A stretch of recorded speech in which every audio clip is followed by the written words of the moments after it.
자연스럽게 한 교수님께서 말씀해 주신 그 주제로 넘어가야 될 것 같습니다. 때법과 고집센 소수에 대한 우려는 과연 타당한 것인가? 이런 질문들이 있었는데요. 한 교수님 말씀에 이어서 서 교수님께서 그것과 해서 이 답변에 대해서도 좀 말씀해 주시면 좋지 않을까 싶습니다. 예, 우선 함 교수님의 그 코멘트 의견에 대해서도 코멘트를 좀 해야 될 것 같아서요. 이제 저는 기본적으로 아까 이진순 이사장님의 진단, 예컨대 선거법, 특히 이제 정당 체계 개혁이 굉장히 본질적으로 중요한 과제인데 한국 민주주의를 한 단계 도약시키고 특히 이 심각한 갈등 지수 다 동의하셨잖아요. 울분 지수까지. 그리고 정치 사회와 대의 시스템 전반에 대한 불신으로 이어지고 효능감이 낮은 측면들 개혁하기 위한 제도 개혁이 필수적인 과정입니다. 사실은. 그리고 그 이제 주된 방향은 어쨌든 우선은 이제 의회 선거만이 이제 검토가 됐지만 사실 그 전에 청와대에서 헌법 개혁안들까지를 준비를 했기 때문에 지금 우리는 이제 87년 체제를 전반적으로 한번 극복해야 될 시점에 있고 이것은 헌법적 권력구조 질서 전반의 개편 그리고 헌법의 기본권 챕터를 전면적으로 재구성하는 그런 어떤 후기 근대적인 입헌주의로의 전환 과제가 있고요. 그리고 준헌법이라고 불리는 선거법을 우리가 어떻게 개혁할 것인가라는 이제 이 몇 중의 과제들이 함께 누적되어 있었다라고 보이고 청와대가 촛불 이후에 이 변화된 한국 민주주의의 상황 그리고 시민적인 요구들을 일부 수용하는 형태로 추진은 하였으나 그리고 의회에서도 여러 가지 정당들이 머리를 맞대고 그 제도 개혁에 착수는 하였으나 이 과정에서 여러 가지 이제 양당의 여러 가지 기득권적인 측면이라든지 또 한국 사회의 다양한 어떤 그 반발들에 부딪혀서 좌초되었던 기획이었다라고 이제 평가를 하고 싶고 그러나 이 좌초의 과정에 대통령을 비롯한 양당의 주요 정치적 리더들의 리더십 측면을 지적하지 않을 수가 없다라고 생각합니다. 이 개혁의 성공이라는 게 결코 간단치 않은 거죠. 이 부분에 대한 역사의식과 소명의식도 필요하고 다양한 이해관계나 갈등을 조정해가는 그런 어떤 유능한 역량들, 유능한 정치가 필요했는데 그 부분이 결과적으로 시민사회 또한 마찬가지입니다. 뭐 이게 좀 무기력한 대응들이었다라고 생각을 하고요. 이런 전반의 과정이 맞물리면서 헌법개혁안도 사실은 아무런 결실 없이 국회에서 멈춰버렸고 그리고 특히 선거제도 개혁만이라도 조금 이루어졌다면 의미 있는 변화가 가능했을 텐데 이 부분 또한 이제 위성정당 논란으로 소멸이 된 상태여서 새로 불씨를 살려야 되는 상황입니다. 그런데 이 부분이 저는 역사적으로 굉장히 중요한 아마 평가를 받을 수밖에 없을 것이다. 앞으로 한국민주주의 발전 과정에서 중요한 계기가 소실된 굉장히 좀 안타까운 사건이었고 이 부분들을 조금 재구성해야 된다라는 생각을 합니다. 대선 이후에. 그런 가운데 사실은 이제 다당제와 대통령제의 결합 모델이 원활하게 작동하겠는가라는 이제 우려들 정착자들이 이제 흔히 제기하는 우려를 잘 표현해 주셨는데 그럼에도 불구하고 제가 말씀드린 것처럼 대통령제 결선 투표 없는 5년 단임 대통령제 자체의 문제도 굉장히 중대하게 있기 때문에 이것 자체도 단계적으로 우리가 개혁해 가야 된다. 사실은 훨씬 더 의회와의 수평적인 관계를 중시하고 의회에 책임을 지는 예컨대 의회주의 원칙 같은 것을 내각이 좀 더 반영하는 모델로 단계적으로 진화해 가야 된다고 생각하고 그런 과정에서 이제 입법부 그리고 국민의 1차적인 대표 기관인 국회를 우리가 어떻게 선출하고 어떻게 구성 운영할 것인가 측면도 대단히 중요하기 때문에 정당 체계나 선거제도 개혁과 함께 고민돼야 되지 않냐라는 말씀을 좀 드려보겠습니다. 그런데 때법과 고집된 소수에 대한 우려는 타당한가에 대한 논평을 해야 되는데 시간이 좀 너무 길어졌네요. 제가 한 바퀴 돌고 시간이 나오도록 하겠습니다. 예, 알겠습니다. 우리 혹시 이진순 이사장님 관련해서 코멘트해 주실 게 있으실까요? 일단 지금 주어진 그 주제에 대해서 좀 얘기를 해야 될 것 같은데요. 네. 때법, 고집센 소수 물론 문제입니다. 문제가 아니라고 할 수는 없습니다. 그러나 이것이 지금 우리 사회 민주주의 발전을 가로막는 가장 큰 문제인가? 에 대해서는 저는 좀 이견을 갖고 있는 것이고요. 왜냐하면 때법이라든가 고집센 소수라든가 뭐 이런 얘기를 할 때는 일단 국민들한테 뭔가 화살을 돌리는 것 같은 느낌이거든요. 그러니까 기본적인 지금의 어떤 기득권 정치 체계라든가 잘못된 개혁되지 않고 있는 선거법, 뭐 정당법 등등에 대해서는 마치 큰 문제가 아닌 것처럼, 그런데 국민들이 떼쓰고 승복하지 않고 계속 우기고 이러니까 문제인 것처럼. 그래서 뭐 다시 반복해서 하는 얘기지만 저는 전반적인 정치 환경에서 그 예전에 현명한 어떤 집단 지성의 힘을 발휘했던 촛불을 들고 나갔던 시민들과 지금 소위 고집센 소수로 불리는 시민들이 서로 다른 사람이 아니거든요. 같은 사람들이거든요. 이 사람들이 어떻게 이 순기능, 우리 사회의 어떤 더 발전과 개선을 위해서 순기능을 발휘하도록 보장해 줄 것인가라는 측면에서 제도 개혁이 굉장히 중요한 것이다. 그래서 이런 식의 시민 비판론처럼 들리는 용어는 조금 담론의 방향이 잘못된 거 아닌가라고 생각합니다. 네, 감사합니다. 시간 관계상 요 이야기를 조금 넘어가야 할 것 같습니다. 주제 토론 2번 있습니다. 우리 사회의 직접 민주주의는 결핍인가 과잉인가? 이건 정말 견해에 따라서 굉장히 다른, 그리고 시선에 따라서 다른 이야기가 있을 것 같은데요. 누가 먼저 포문을 열어 주시겠습니까? 서 교수님? 앞에 주제랑 무관한 것은 아닌 것 같아요. 이 네. 주제 또한. 그래서 이준수 선생님 말씀을 이어본다면 그 때법이니 고집센 소수니 이런 논의가 나오는 것 또한 사실은 중간 매개적인 어떤 대의 기구라든가 제도, 그리고 중간 미디어의 역할, 그리고 시민사회 운동의 역할, 이런 부분들이 원활하게 돌아가지 않는 현상을 보여주는 것이죠. 제도적인 채널링이 되지 않는 가운데 시민들이 거리로 나와서 직접적인 요구 분출을 이제 하는 현상들이 아닌가라는 생각이 들고요. 또 하나는 이제 그래서 중간 매개 기구나 이런 대표의 시스템들을 재정비해야 된다는 요구가 높게 나타나는 것이고, 그러나 동시에 이에 더해서 새로운 형태의 시민 참여 기제들에 대한 요구도 지금 높게 제기되고 있다는 것이죠. 그래서 새로운 주체, 새로운 의제, 새로운 방식, 이런 것도 온라인 오프라인을 또 넘나들면서 새로운 형태의 시민 참여의 요구가 널리 확산이 되고 있고 한데, 이 촛불 이후에도 이러한 요구들이 제대로 제도화된 측면이 너무 약하다. 없지는 않았지만 너무 약하게 지금 일어나고 있고, 대만하고만 비교해도 큰 차이가 나고 있는 상황인 것이죠. 그래서 이런 부분들이 함께 해소돼야 되지 않느냐는 생각이 들고, 그래서 두 번째 질문에 답을 한다면 직접 민주주의의 과잉이 문제다라고 보기에는 좀 어려운 조건에 있지 않느냐라는 생각이 좀 듭니다. 저는 강조드리고 싶은 게 그 질문을 조금 우리가 다양한 측면에서 생각해 볼 수 있다고 생각합니다. 그러니까 어떤 영역, 어떤 측면, 혹은 어떤 이슈냐에 따라서 아마 그 질문에 대한 답이 많이 다를 것 같아요. 예를 들어서 오늘날의 정치적이고 정치적 의사결정 혹은 정책 형성 과정에 과연 국민들이 얼마나 많이 참여하고 있는가. 지금 사실은 이진수 이사장님이라든지 서현수 교수님께서 많이 말씀하셨던 그 부분이 그런 부분이지 않습니까? 그런 부분에서는 분명히 우리나라의 개선이 많이 필요할 거라고 생각합니다. 아까 대만 사례도 말씀하셨고, 어떤 심의적 수기 민주주의가 작동할 수 있는 원리들을 적극적으로 도입할 수 있는 영역들은 굉장히 많이 있을 것 같아요. 제가 강조드렸던 것은 이제 그런 원리들이 제대로 작동하기 위해서 기본적인 원리라든지 절차, 그리고 그런 조건들을 정확하게 구비하는 것도 역시 중요하다. 원리 그냥 수기민주주의의 강조보다는 그런 것들이 있을 것이고, 하지만 동시에 우리가 오늘날의 광장에서 사람들이 목소리를 표현한 것, 물론 이제 이준수 이사장님 같은 경우 이제 직접 행동과 직접 민주주의를 구분해 주셨고 그것이 굉장히 의미 있는 부분이라고 생각을 합니다.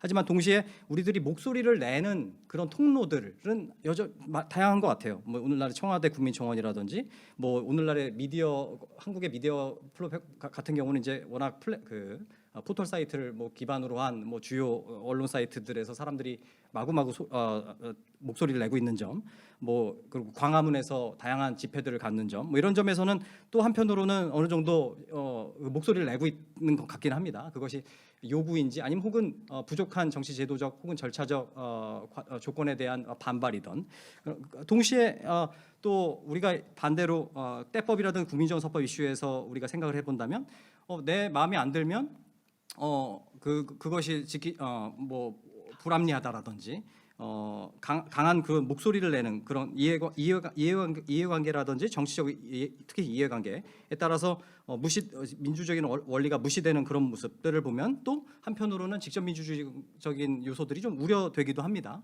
그래서 우리가 구체적인 영역과 이슈에 따라서 좀 잘 살펴봐야 될 것 같고 그런 점은 이제 앞에 코멘트했던 거와 관련하여 우리가 정치적 합의를 잘 만들어내는 점이 왜 중요한지, 그리고 한국에서는 왜 그런 부분들이 다양한 문제와 도전에 맞물려 있는 건지, 이런 것들을 조금 더 생각해 볼 필요가 있을 거라고 생각합니다. 네. 예, 혹시 이진순 이사장님 여기에 코멘트 해주실 말씀 있으신가요? 아니요, 저는 아까 계속 얘기를 해왔기 때문에 네. 직접 민주주의는 결핍이 문제다. 예. 예, 알겠습니다. 다음은 사전 질문입니다. 서현수 교수님께 사전 질문이 있었습니다. 표석님인데요. 다수결의 원칙과 횡포 등 언제나 민주주의는 어려움 속에 있는 것 같습니다. 다수의 집단적 이익과 소수의 권리가 충돌할 때 갈등을 조정하고 해결해 나가는 과정의 사례들이 궁금합니다. 이렇게 표석님께서 질문해 주셨습니다. 네. 네, 감사합니다. 좋은 질문 감사드리고요. 요거는 조금 전에 한면호 교수님 계속 강조해 주신 것처럼 다수의 집합적인 이익이 있다 하더라도 특히 어떤 보편적인 차원에서 당연히 보장되어야 될 소수의 인권이나 권리의 문제가 충돌할 경우에는 소수의 권리가 먼저 고려될 수도 있다라는 말씀을 좀 드립니다. 이것은 뭐 예컨대 헌법에 명시된 권리의 측면이 있을 수도 있겠고요. 국제법적인 측면에서의 문제가 있을 수도 있겠습니다. 그리고 예컨대 이제 유럽의 국가들을 보면 다민족 다언어 구성을 가진 국가들이 많은데 종종 보면 소수 집단들의 문제가 있죠. 그래서 이런 경우에는 상당히 강한 합의제적 운영을 원칙으로 하고 있다라는 말씀을 드립니다. 그래서 의회의 어떤 뭐 예산이라든가 법안 통과에 있어서도 다수를 이루는 그런 어떤 구성원들이 있다고 해서 무조건 법을 통과시키지 않고, 예컨대 소수 집단의 본질적인 이익이나 권리와 관련된 문제는 초다수의 합의를 요구하기도 합니다. 그냥 단순히 51%의 다수결로 이루어지는 것이 아니라 3분의 2 이상, 심지어 80% 이상의 초다수의 합의가 있을 때만 가능하다라는 조항도 넣을 수가 있고, 그런데 심지어 본질적으로 헌법에서 보장하거나 국제인권법에서 보장하는 보편적 인권의 차원에 속하는 문제들의 경우는 그와 같은 초다수의 합의로도 바꿀 수 없다라고 하는 그런 어떤 면들이 이 현대 민주주의를 함께 구성하고 있다라는 점들을 이해해 주시면 좋을 것 같습니다. 네. 감사합니다. 다음은 이진순 이사장님께 사전 질문이 있었습니다. 김영주 님이신데요. 대만 동성 결혼에 대한 국민투표 가결이라는 기사를 보았습니다. 전에 부결됐을 때 인권을 다수결로 정한다는 점이 의아했습니다. 소수의 인권을 국민투표로 결정하는 일을 연사분들께서는 어떻게 생각하시나요? 이진순 이사장님. 제가 지금 정확히 팩트를 기억하고 있는 것인지 잘 모르겠는데요. 2018년에 동성 결혼에 대한 국민투표에서는 부결이 된 걸로 알고 있습니다. 부결이 됐는데 그 이후에 우리 헌법재판소에 해당하는 곳에서 그 동성 결혼을 금지시키는 게 위헌에 해당한다라는 판결을 내리고 나서 정부 입법으로 동성 결혼을 허용하는 방향으로 법안을 바꾼 것으로 알고 있습니다. 그래서 어쨌든 아시아권에서는 아마 최초라고 알고 있는데요. 그 소수의 문제, 소수자의 문제를 국민 투표로 결정하는 것에 대해서 어떻게 생각하느냐, 굉장히 진짜 날카로운 질문이신 것 같습니다. 저는 중요한 것은 국민 투표라고 하는 과정을 통해서 앞서서 얘기했던 수기적인 과정들을 얼마나 확보하느냐. 그러니까 저는 2018년 대만에서 10개의 안건을 가지고 국민 투표를 했을 때 아이러니하게도 당시 차이 잉엔 정부가 아주 그 전략적으로 밀었던 소위 진보적인 의제들이 거의 다 부결됐거든요. 뭐 정족수에 안 돼서 뭐 기각되기도 하고 부결되고, 뭐 탈원전 문제, 동성혼 문제, 뭐 이런 것들이 그렇습니다. 그럼에도 불구하고 대만 정부에서 거기에 대한 평가는 그러나 방향은 옳다. 다만 우리는 여러 시행착오 과정 속에서 시간이 좀 더 필요할 뿐이다라고 답변했던 게 굉장히 인상적인데요. 그래서 어떻게 하면은 사람들이 충분한 어떤 새로운 정보와 자기 선입관을 좀 다시 이렇게 뒤집어 볼 수 있는 그런 충분한 시간적 여유를 가지고 그 안건에 대해서 다시 생각하게 만드느냐, 저는 그것 자체가 굉장히 의미 있는 과정이라고 생각을 합니다. 그래서 2018년 대만 국민투표에서 탈원전, 그러니까 원전을 뭐 몇 년까지 완전히 끝낸다라고 했던 안이 부결이 됐는데, 같은 안건을 2년 안에는 다시 재상정하지 못하게 돼 있거든요. 근데 이제 올해 3년째가 되면서 이번 12월 선거에 다시 다뤄집니다. 그리고 이번에는 더 많은 깊이 있는 자료와 국민들이 쉽게 이해할 수 있는 방식으로 그 안건의 찬반 쟁점을 살펴볼 수 있게 한다라고 들었습니다. 그런 과정 자체가 그러니까 그때 결정이 어떤 식으로 나든 전체 국민의 그 쟁점에 대한 이해 정도, 수기의 정도들이 높아질 수 있는 과정이 아닌가. 그래서 저는 굉장히 발전적으로 생각하고 있습니다. 감사합니다. 앞선 질문에 서 교수님께서 질문에 연사분들의 의견을 여쭈셔서 우리 서 교수님께서 답변을 잠깐 요청하셨습니다.